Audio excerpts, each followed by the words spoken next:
طرف مسجد و خانه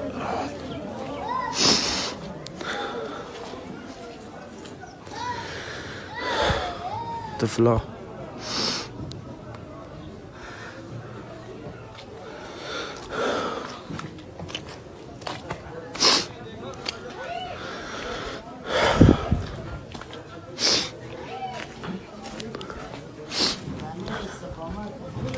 خب اسم جان اجازت خون یه خانه شراب، خانه‌ای که مردم آره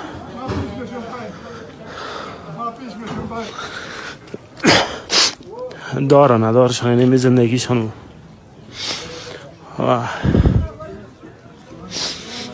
هر چیز خود عزیز دادن.